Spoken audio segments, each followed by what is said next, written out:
Van Veeteren. I hope I got the pronunciation right. Lovely. And as normal as can be, Gunnar Barbarotti.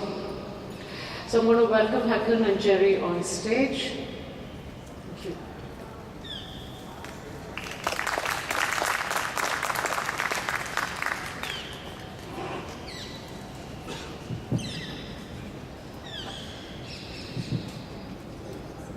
Can you hear me? At the back? Wave? Okay, great. I thought I'd begin and by... me, yes, this is also important. Thank you. Who cares? I thought I'd begin, would you like to read just this passage, this page from, oh shit, which is a nice way to start. you should have told me, because I wrote this book like at least 15, perhaps 20 years ago, so perhaps I can't read it properly. But so the first line says, "Oh shit," he thought as he took a swing at his beer. This is the detective. Yes, and I'm a writer. I'm beginning to lose the plot. If I weren't a police officer, I'd probably have become a murderer instead. It was only a random thought, of course, but nevertheless, somewhere in some obscure corner of his brain, he realized that there was more meaning in it than it would be sensible to acknowledge. It had something to do with the concept of the hunt, in the beginning at least. Should I go on? I think Jerry is a bit tired this morning, so he wants me to read the whole book, but it was not my idea. Only in the beginning, if truth be told, somewhere along the line came the peripetia, the volta faccia, and when he eventually, usually much later, stood there with his prey, with his perpetrator, what generally possessed him were exclusively feelings of loathing and disgust. The excitement, the stimulation was only theoretical, and in the beginning. For when you had dug down sufficiently deep into dire reality, his stream of thought told him, when you had dug down as deep as the soil layer of the crime itself, all there was to see was, of course, the black and hopeless dregs, the causes, the maggot-ridden roots of warped society, the backside. I thought we'd begin with that simply because, the good cop, the idea of the good cop, brings us to the idea of what is the kind of person who would want to confront the grimmest of realities in terms of human misdemeanors, who would want to keep looking into this abyss, and as we have been told on good authority, the abyss then looks into you. When you were devising Van Veeteren, have I got that? Yeah? Van Veeteren, what exactly were you putting together? How were you constituting the character that would run through this book, this series of books? If I remember correctly, but please bear in mind that this was in around 1991. But I mean, I had no intention of writing a series of 10 crime novels. I wasn't sure they were going to publish my first story, which is Mind's Eye. So I didn't really start out by creating a character. I mean, he grew like organically. After chapter 2, I needed an inspector. So I put a man in a car. I wanted him to be depressed. I wanted it to be raining. I wanted it to be pretty gloomy. And I think the only idea I had was to don't create something sensational. I had just read a book from a Norwegian colleague called Anne Holt. And her detective is a lesbian woman riding a pink Harley-Davidson motorbike. And I realized I couldn't top it, so I tried to make him ordinary, at least an ordinary literary sleuth. I mean, and old, a bit disillusionized, not really liking his work, drinking too much, liking opera music. I didn't know that Henning Mankell was doing the same thing at the same time, because we didn't talk, I didn't know him. but still, he's a traditional book police officer. But I think that what is driving him is a man's got to do what a man's got to do. He has to find the murder. That's his job. He doesn't really like it. He wants to get out of it. And actually, after book number 5, he gets out of it. He's been working 30 years as a police officer. Instead, he becomes a book dealer for the last 5 months. And it's far better to sit in a bookstore reading books. He doesn't want to sell the books. He just wants to read them. Than being a cop out there hunting for murderers. So why is it that almost every one of the Swedish and the Scandinavian or Nordic detectives is depressed? What's with that depression thing? We are supposed to be depressed. I think it's like in the Constitution. It is, yes. It's bred in our bone. For sure. We're supposed to be, like I said yesterday, like Ingmar Bergman characters in the movie. So I mean, but also I think that if you are a policeman like Veeteren and you work with the dark sides of society for 30 years, why would you not be depressed? Because you only see human failure everywhere. So I mean, it's quite natural to be depressed. But also you can wear your depression with you can have a light depression. You can learn. I mean, that's to me. It's to live. It's to learn to love your depression. That's is someone tweeting that? Yeah. To learn to live is to what? To love your depression. Okay, it's handled. So where does it? I mean, this is probably the question that all crime fiction writers hate.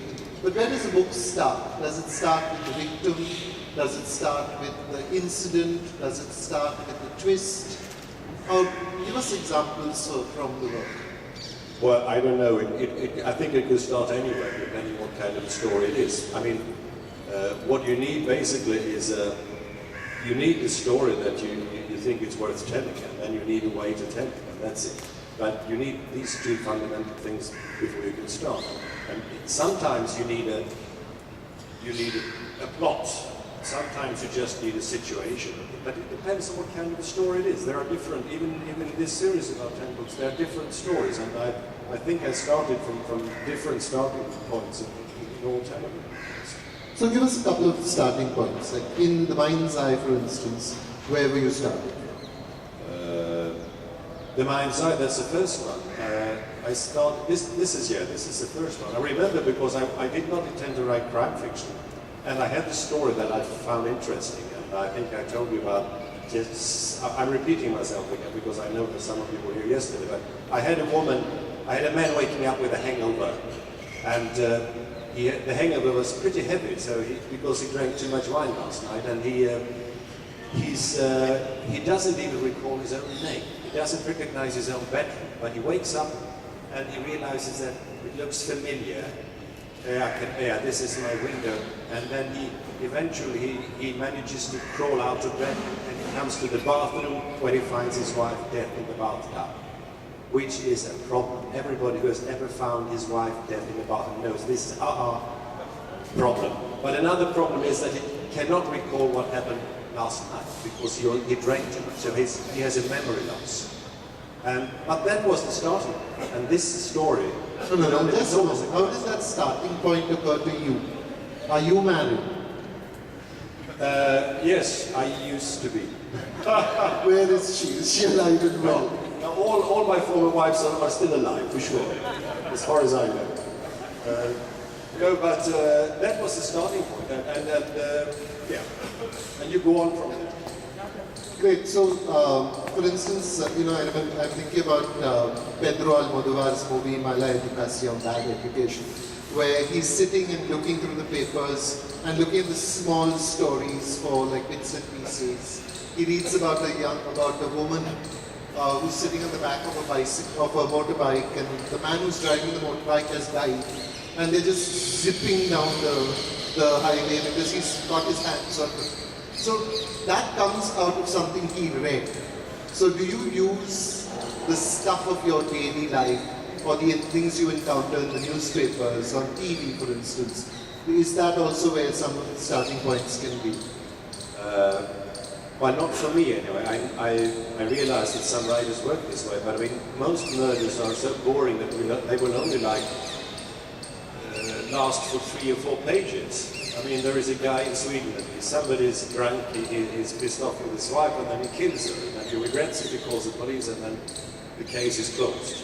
And he's put into prison. I mean, most 9 out of 10 murders are within a family in this way, and it doesn't create a good crime fiction. So it's more important, it's easier to kill somebody in your family than to write a good crime story.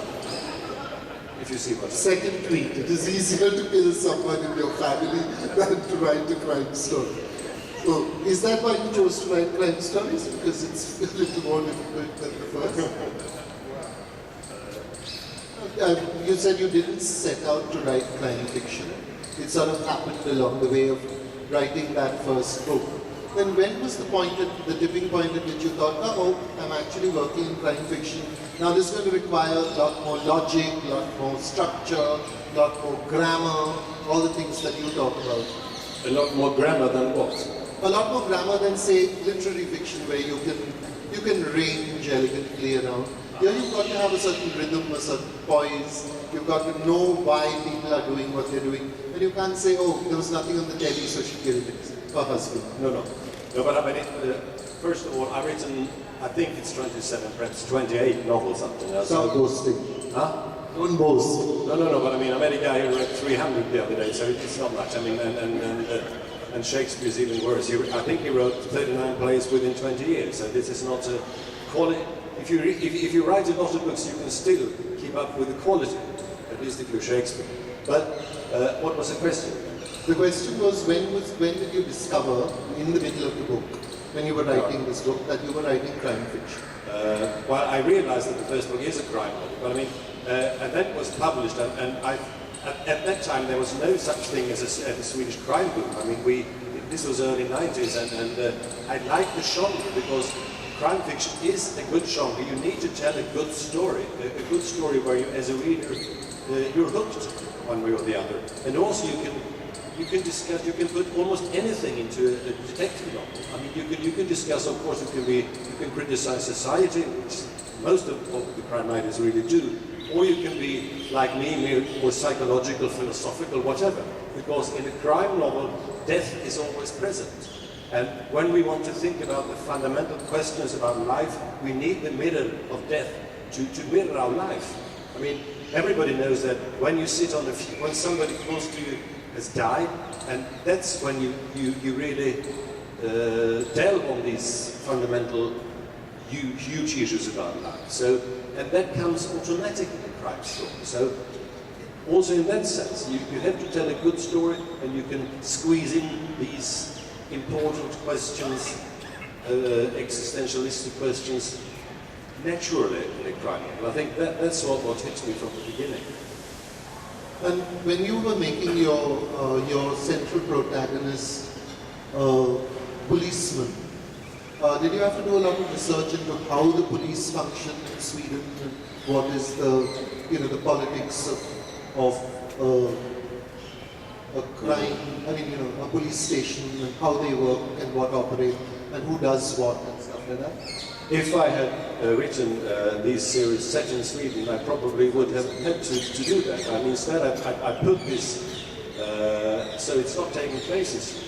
It is in all these series with Veeteren is set in a fictitious country somewhere in Europe. It's let's say it's 50% Netherlands, it's a bit German, it's a bit Poland, it's a bit British, Scandinavia also. But so it's a fictitious country, and I don't have to be matter of fact. I can sort of, as long as it's plausible, it's okay. This could be a way for the police to work in this particular country. So I didn't really do it. I know a number of, or at least a few police officers, so I could ask them tricky situations. But otherwise, I had free hands. So just getting back to what you were saying about about the notion of depression. There is also fundamental to the crime novel is the notion of justice. That murder will out, and not only will murder, but once it is out, then it will come to the point at which the guilty will be punished and taken away. Have you ever been tempted to do curtain, like Agatha Christie's Curtain, where everyone read Curtain, or is this going to be a spoiler? Read it? Sure? Okay. Where, you know, it's the detective who killed the person in the end. Because that's a reversal of justice. I've done it. Okay, we won't. No, it's not a reversal of justice. Perhaps you could kill for a good reason. No, but sorry. Yeah, but I mean, it's the. In many of my books, I think you as a reader, you should sympathize, or at least try to identify or understand at least the murderer, the perpetrator, because it's to me, when a bad guy is committing a bad deed, killing somebody, for instance, it's not very interesting, because that's what the bad guys do. But it's more interesting when a good guy is doing a bad deed. I mean, perhaps I haven't killed anybody. I know you won't believe me, but anybody could come in a situation where you think that it's okay for me to kill this man or woman because he or she has treated me very, very unfairly, or I have to take revenge for he or she did something to my children. I know I had one situation where when you're a parent and you realize that the worst thing that could happen to you is that somebody would rape your daughter. And I told my daughter that if this will happen to you, please tell this guy that before he starts, my father will kill you. Remember that. And I would be prepared to kill anybody who did that to my daughter. And I mean, I suppose that I would get some support from anybody, because there are situations where it is a bit legitimate to kill. And these are the interesting stories where you realize that, for instance, in my fourth book, Woman with a Birthmark, it's a woman, she kills 4 people, or she's out to kill 4 people. And you, as a reader, you sympathize with this woman, I'm sure. This book was filmed. I lived in Uppsala, it's a university town north of Stockholm, and I remember they showed it on Swedish television, and I went to the post office 2 days after the last episode was shown on television, and I came up to the counter, and the lady said, "Oh, it's you. I'm so glad she got number 4 as well." So where do you stand on capital punishment then? No. But I mean, you cannot write laws about this. You can never put this into the jurisdiction, but you can privately, you can have a sense of it's morally justifiable to do this, but you could never get it into the text in the books, the law books. No. You've been asked that before. Huh? You seem to have that answer ready. You've been asked that before. Yes, I have my answers ready as you have your questions ready. We've been rehearsing this for at least 6 times. That's why it's running so smoothly. What about the books in translation? Do you feel that there's something that gets lost in I mean, every writer who is translated does feel that at a certain level, but what do you think about the translation? Well, I can't judge it really. I mean, and this is I can read English. I thought I could read. I understand English pretty well, but I remember you're always asked. I mean, I was sent a book from Japan and said, "This is the Japanese translation. What do you think of it?" It's pretty good. Where do I start? From the beginning or from the end? But anyway. I thought I could understand English fairly well, and my translator, Laurie Thompson, is a wonderful man. He's living in a small village in Wales. When he translated the first book, which was it was not the first in the series, but they produced it in a different order, he sent me an email, and so this is the first chapter. What do you think about it? Any suggestions? And I had a number of suggestions. Why do you use the ing form? Should you use this and that? And I really commented on his translation. And then I usually get very long emails from Laurie, but in this case I just had one sentence, and he said, "Håkan, I thought you knew English." So when it comes to translations, you have to just trust them. believe that you're in good hands. That's all you can do as a writer. But you seem perfectly capable of judging your translations. Because often what seems to happen is a very British English is being used. And so then I often wonder whether it is, if the translator happened to be in America, whether a kind of American idiom would be used, and an American sort of set of, in as much as there's a difference now.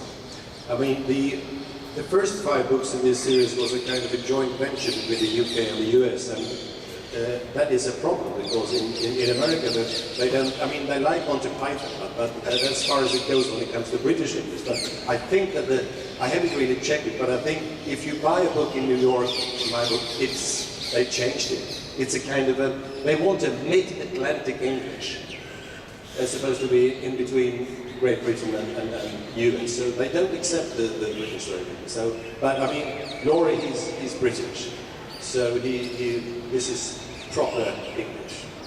That's what he says. And you shall. What are we doing for time? 20 minutes. Do you want to do questions now? At some point, does anyone have a question that they'd like to ask? Kalpana? Oh, okay, at the back over there. Arun Raman. Yeah.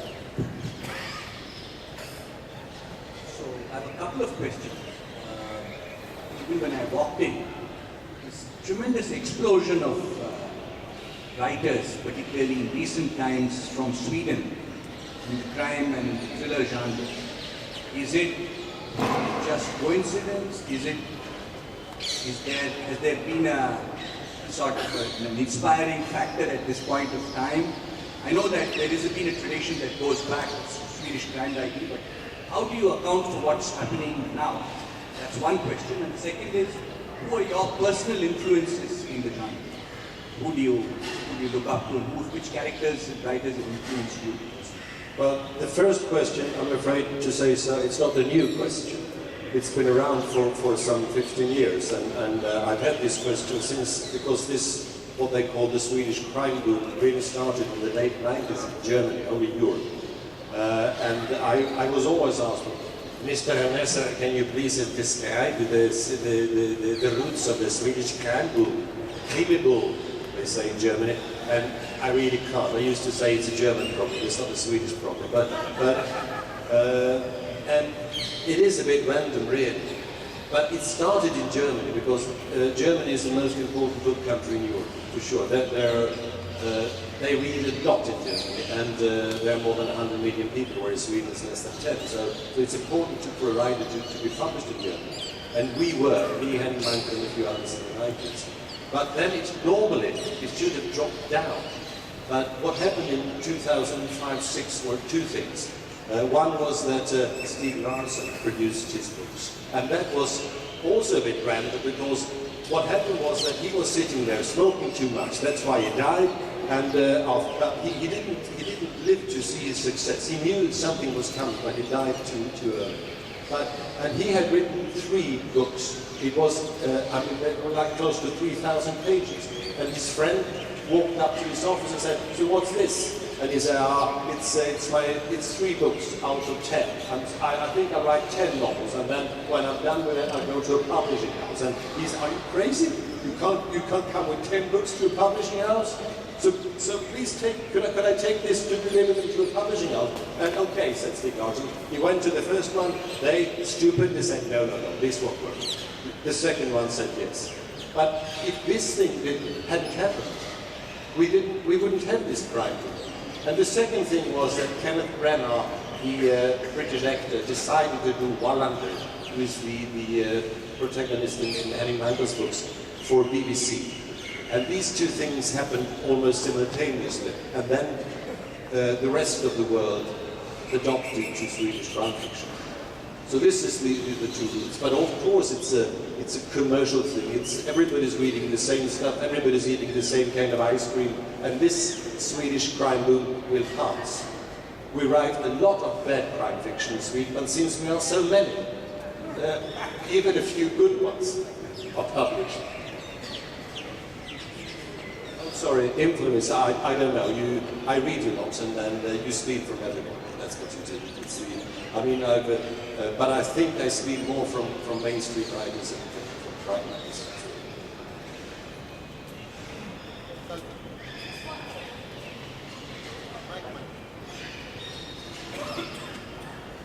Jerry asked you how the novel begins, and you told us about Veeteren. But I have a question. After 5 books, or maybe even after 3, who's controlling the narrative? Is it you, or is it the disillusioned inspector? Who tells the story? We try to cooperate as we always do in Sweden. I'm sure you do, but don't you quarrel? We quarrel, and in the case of Van Veeteren, he had the last word. Because Van Veeteren to me is a bit of a mystery. So I had to ask him, could I write this stuff about you? And he said yes or no. Right. Whereas my second one, Barbarotti, he's younger than me, so I'm more shown, but you can't read Barbarotti, he's only out he's not out in English.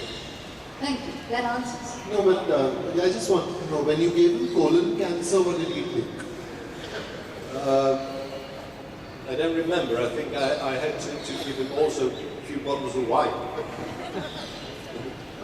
to make up for it. I mean, he's a depressed man. His children are drug addicts. They, at least they take drugs. And, in one of the books. So it seems like everything is falling apart. When I started to read about colon cancer, I thought, what have you got against this guy? No, but Van Veeteren's situation now is he's still sitting in his lovely bookstore in Marna. And he's so happy because I took him out of his job. He could be a book dealer instead. And we talk every month and he says, I'm fine. I'm sitting here among my books and I read a lot and I usually close the door so I don't be bothered by customers. And please don't write any more books about it. And I said, yes. I'm Sridhar Balan. I work in publishing. Renta Balloons. I was still haven't got up and left. I want to take up a little further on his question, and this whole question of crime writing in Sweden. We have had a lot of movements to encourage crime writing and fiction in other countries, particularly the United States, and we have had various kinds of crime fiction prizes given out, like the Ellery Queen Prize or the Rex Stout and so on, to encourage crime fiction. And I remember going across Chicago 40 years ago, and the plane stopped at Kalamazoo, and there was an exclusive bookshop only devoted to the crime fiction genre. It was called The Deadly Passion, something I remember. I wanted to ask whether there were these kinds of initiatives being taken in Sweden, which would have a tremendous impact, of course, for a country of 10 million population, but to encourage this kind of crime fiction, crime writing. Sometimes when I look at India, it's tremendous, it's a great thing that the crime resolution has done in these last 2 days. But the fact is we don't have anything like that to really encourage crime writing as a genre. And I want to know whether you have something in Sweden. I'm just going to read out this passage here. Sure. Håkan Nesser was awarded the 1993 Swedish Crime Writers Academy Prize for New Authors. He received the Best Novel Award in 1994 for Borkman's Point, and in 1996 for Women with Birthmark. In 1999, he was awarded the Crime Writers of Scandinavia's Glass-Key Award for the Best Crime Novels for the year of the year. His novels have been published to acclaim in 9 countries. This must be old. So he's been encouraged. Lots. Yeah, we have this, there is in every single Scandinavian country, there is a particular award for the best crime fiction of the year, and also the best first crime novel. So we are a bit encouraged, but if you compare the support we get from the number of books we export, the support isn't really, we don't need the support.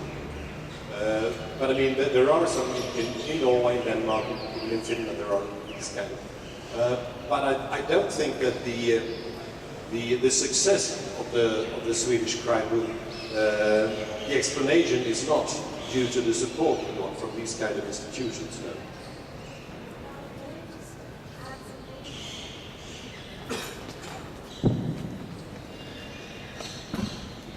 Well, it's quite nice that that point was raised, Håkan, because we were just discussing that before you went on stage, that it's about time that in India we did have a prize for the best crime fiction, because a lot of it is coming out, and I was trying to persuade Håkan to why doesn't he support it, you know, and maybe authors like him could contribute towards the prize, and publishers could, and we could you know, have a prize that encourages authors to write more and explore this genre more in India and South Asia.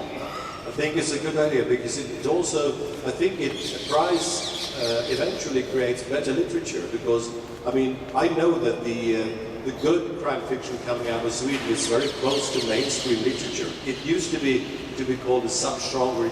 This is not really literature, but in the case of many of my fellow writers in Sweden, this is literature.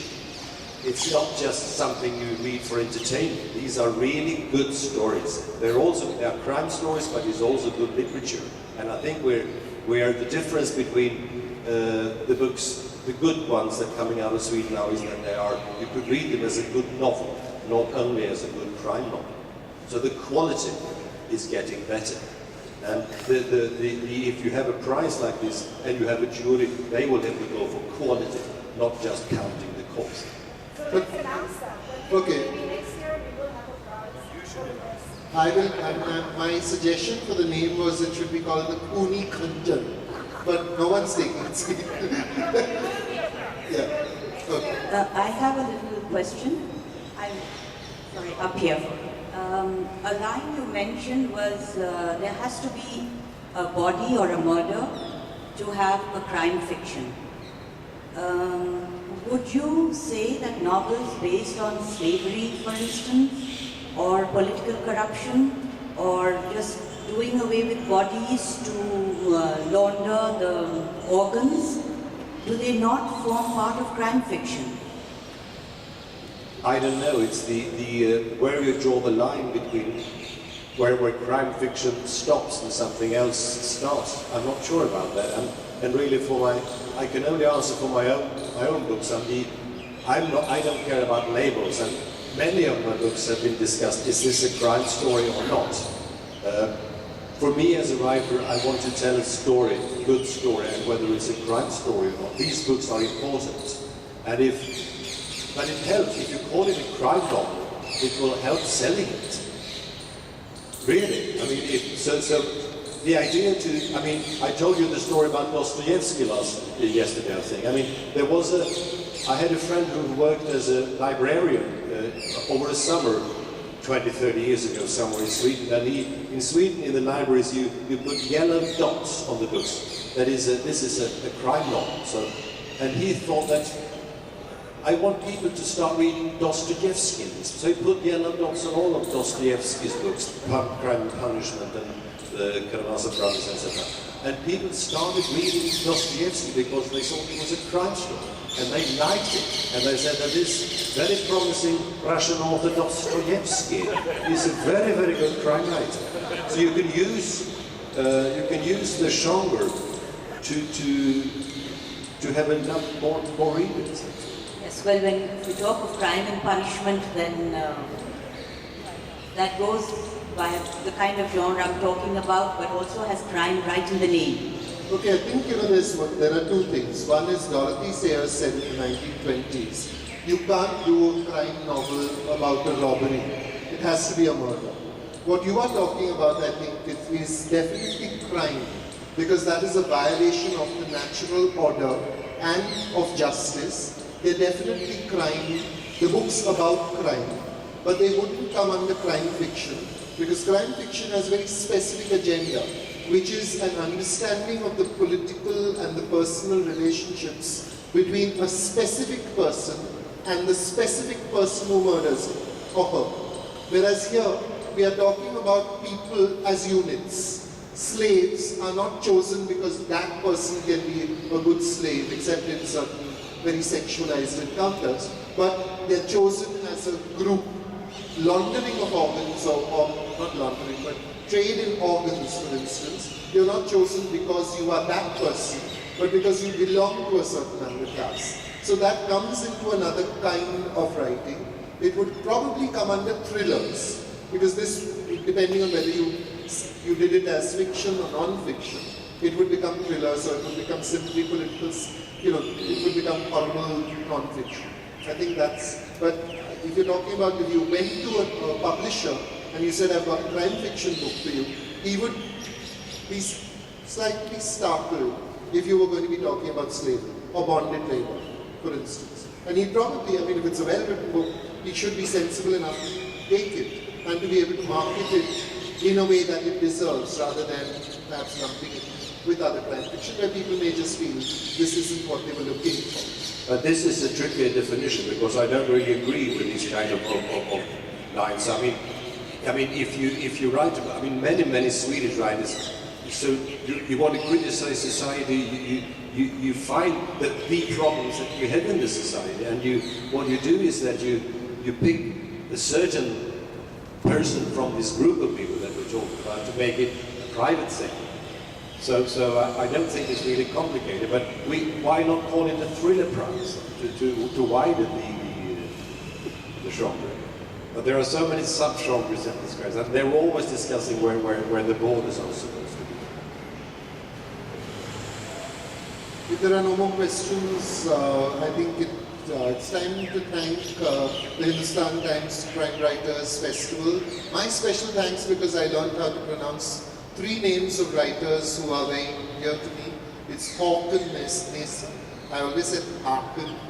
And it is, I learned Sheval and Valu also yesterday. So it has been a moment of great learning. Thank you so much, Hakan. It's good to take part of your education, so thank you.